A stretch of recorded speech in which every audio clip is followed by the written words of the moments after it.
All right, if you've ever felt totally overwhelmed by all the fitness advice out there, this one's for you. We're going to cut through all the noise and conflicting info to build a really simple, sustainable guide to transforming your body. We'll look at the mindset, the method, and the actual journey itself, all based on real stories and proven science. So let's dive in. Look, every transformation starts somewhere. And for a lot of people, it has nothing to do with a number on a scale. It's about a feeling. Just take Alex Ernst. When he kicked off his journey at over 32% body fat, the real weight he was trying to lose was emotional. For him, this wasn't about getting a six-pack. It was literally about finding a way out of a really dark place. And that exact same feeling was hitting Zain Hijazi too. It got so bad he was having panic attacks, couldn't even get in front of a camera for his own show. He said he hit his absolute rock bottom, becoming a version of himself that he just didn't recognize or love anymore. And that right there, that's the raw, honest starting point so many of us feel. So you get it. You're at that point. You want to make a change, but the fitness world is just a mess, right? It's so confusing. Do you have to go all out on day one? Do you have to eat nothing but chicken and broccoli forever? Where do you even begin? Well, that's exactly what we're going to break down right now. Okay, the first and honestly the most important pillar has nothing to do with what you do in the gym. It's all about what's going on in your head. It's your mindset. And the big idea here kind of flips everything you've probably heard on its head. It's all about consistency, not intensity. And this really gets to the heart of it. You've basically got two competing ideas. On one side, there's that hustle culture. You know, the whole no days off, pedal to the metal mentality, where you have to destroy yourself to see results. But on the other side, there's a much, much smarter path. It's all about finding a sustainable flow and, most importantly, avoiding burnout. And here's why that matters so much. That all-or-nothing approach, it's just a trap. It's totally unsustainable for most people. You get a flash of motivation, you go way too hard for a week, and then what happens? You burn out, you get hurt, you get discouraged, and you end up right back where you started. At zero. So how do you actually follow that smarter path? Well, one of the best tools you can use is something called rate of perceived exertion, or RPE. It's just a fancy name for a simple scale of 1 to 10 on how hard you feel like you're working. The goal isn't to redline at a 10 every single day. The sweet spot, the place you can actually live, is right around a 7 out of 10. You're pushing yourself, for sure, but you're not absolutely wrecking your body.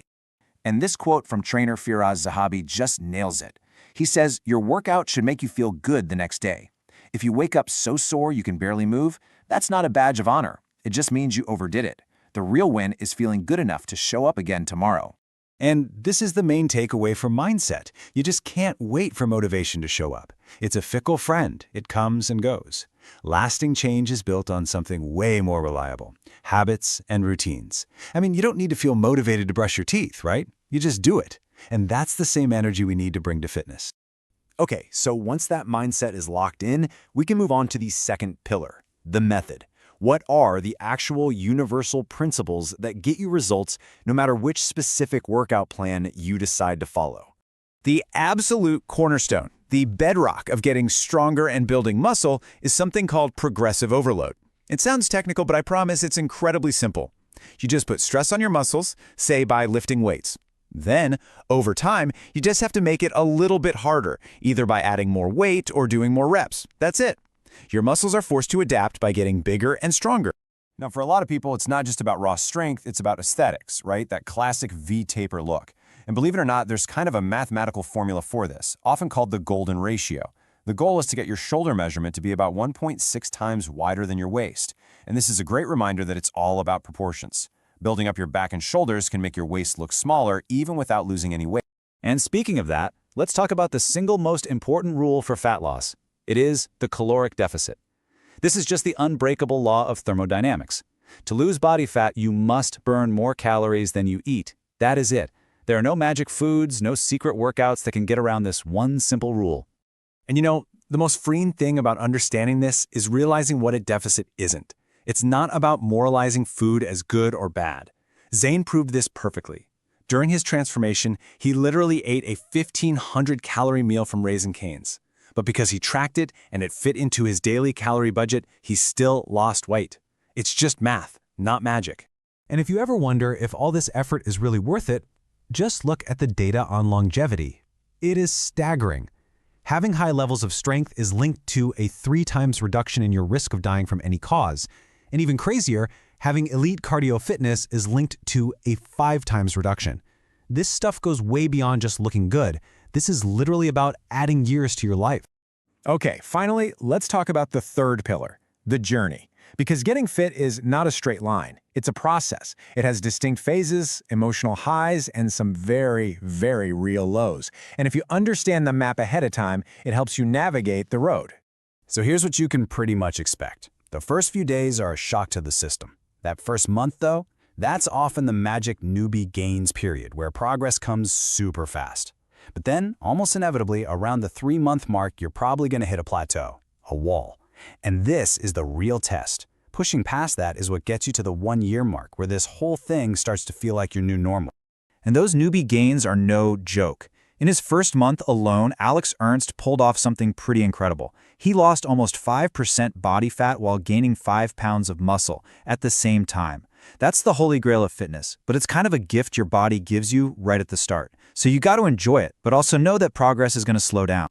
This is why it is so important to remember that hitting a wall is not a sign of failure. It's actually a sign you're making progress.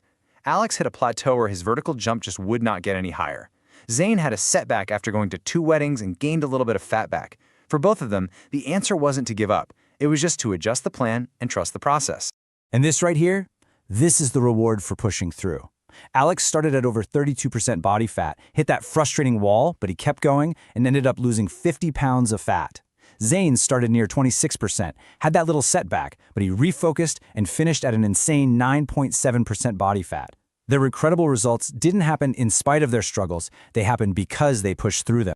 So what's the big takeaway here? How do we tie the mindset, the method, and the journey all together into one powerful idea you can actually use? Well, it comes down to a really simple truth about time. So here's your framework, your simple playbook. For your mindset, choose consistency over intensity. Build a system you can actually stick to. For your method, focus on the big 3: progressive overload, enough protein, and a caloric deficit for fat loss. And for the journey, just embrace the whole process, from the exciting newbie gains to those frustrating plateaus. And let's just end on this thought from Hussein, because it reframes this whole decision perfectly. A year from now, that time is going to have passed no matter what you do. So the only real question is this: will you look back and wish you had started, or will you be looking in the mirror proud of what you decided to build?